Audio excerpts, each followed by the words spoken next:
साथियों नमस्कार। आज का वीडियो का मुख्य विषय है कि जिस जातक की जन्म कुंडली में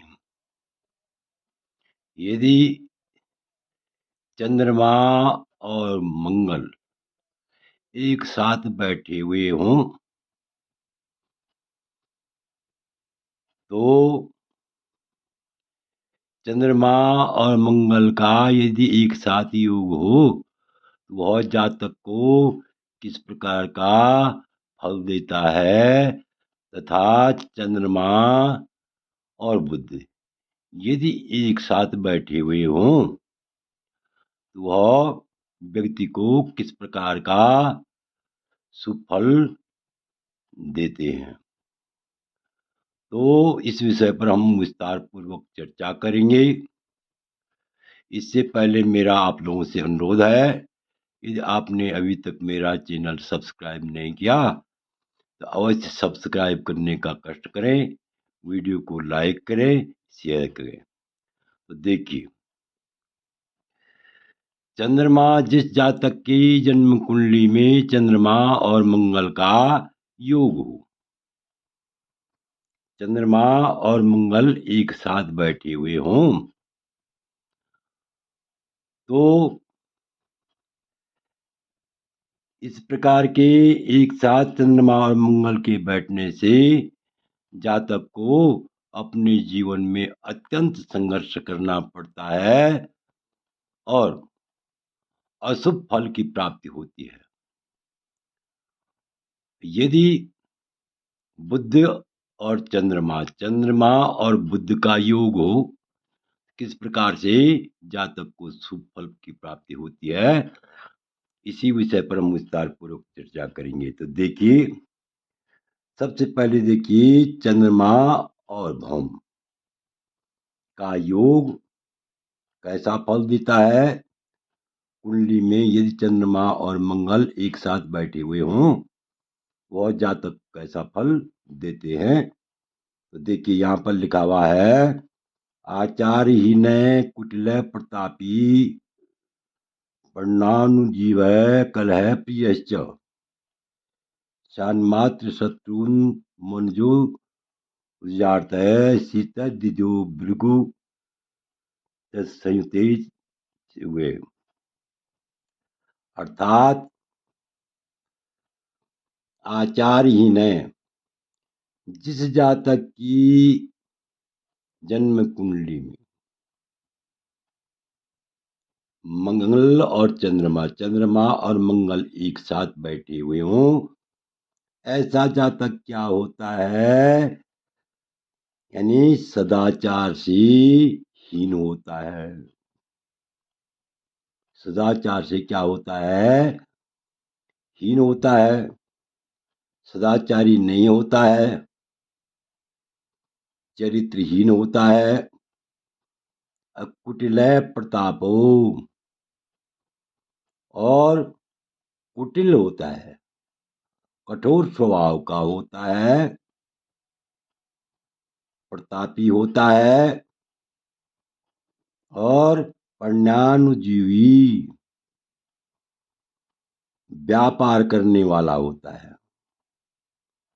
व्यापार करने में क्या होता है, निपुण होता है। तथा कलह प्रियश्च,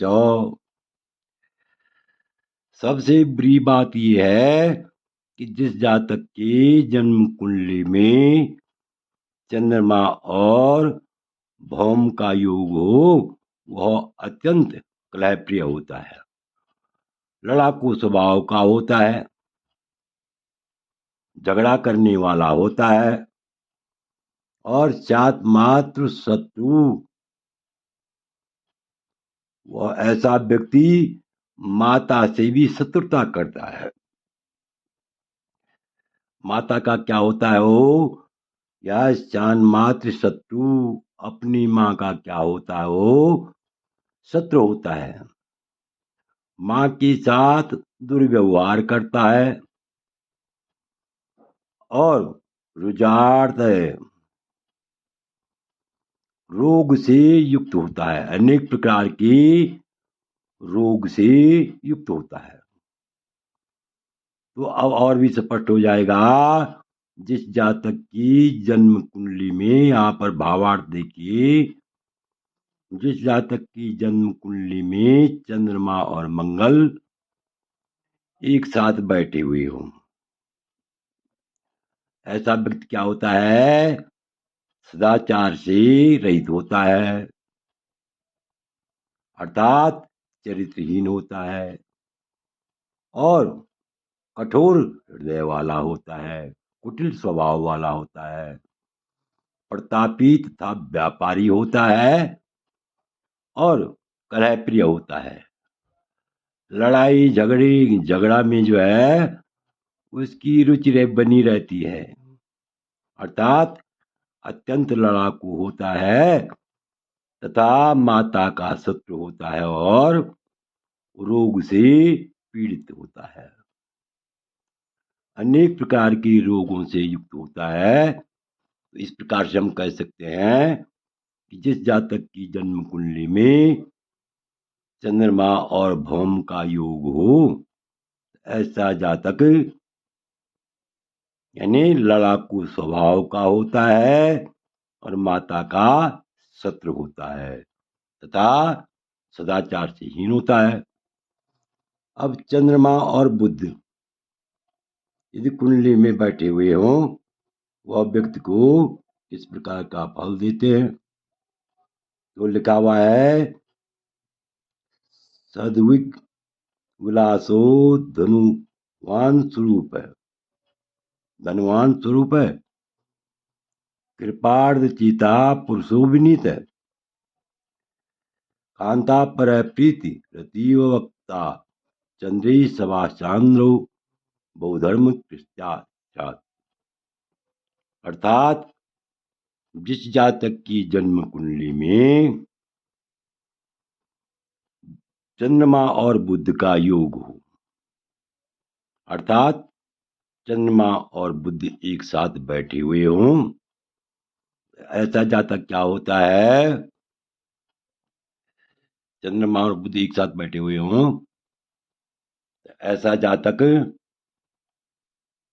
सुंदर बोलने वाला होता है, सुंदर वाणी बोलने वाला होता है और अत्यंत धनवान होता है। धनवान यहाँ पर लिखा हुआ है और स्वरूप है, धनवान तो होता ही है लेकिन देखने में भी सुंदर होता है और कृपात जीता पुरुषो विनीत, विनम्र स्वभाव का होता है तथा दयालु होता है, दयालु होता है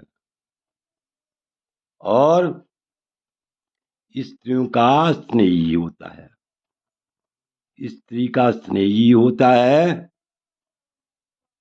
और अत्यंत बोलने वाला होता है, अच्छा वक्ता होता है तथा धर्म कार्य करने वाला होता है, बहुधर्म की चाहत यानी धार्मिक कार्यों को करने वाला होता है। तो इस प्रकार से हम कह सकते हैं, यदि किसी जातक की जन्म कुंडली में चंद्र और बुध का योग हो, अर्थात एक साथ बैठे हुए हों, तो ऐसा जातक अत्यंत धनवान, विद्वान, नम्र और मधुर वाणी बोलने वाला होता है। तो अब भावार्थ से और भी स्पष्ट हो जाएगा।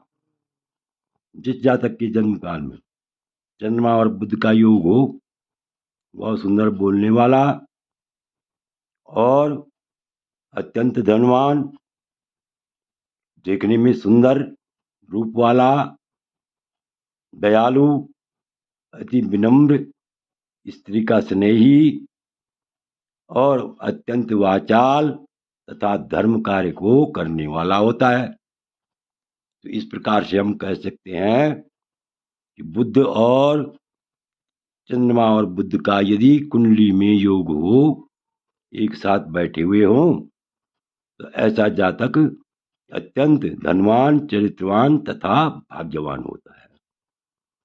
तो आशा है कि आप इस वीडियो को भली बात समझ गए होंगे। आपसे अनुरोध है कि यदि आपको यह वीडियो अच्छा लगे तो मेरे चैनल को अवश्य सब्सक्राइब करें, वीडियो को लाइक करें, शेयर करें। वीडियो देखने के लिए बहुत बहुत धन्यवाद।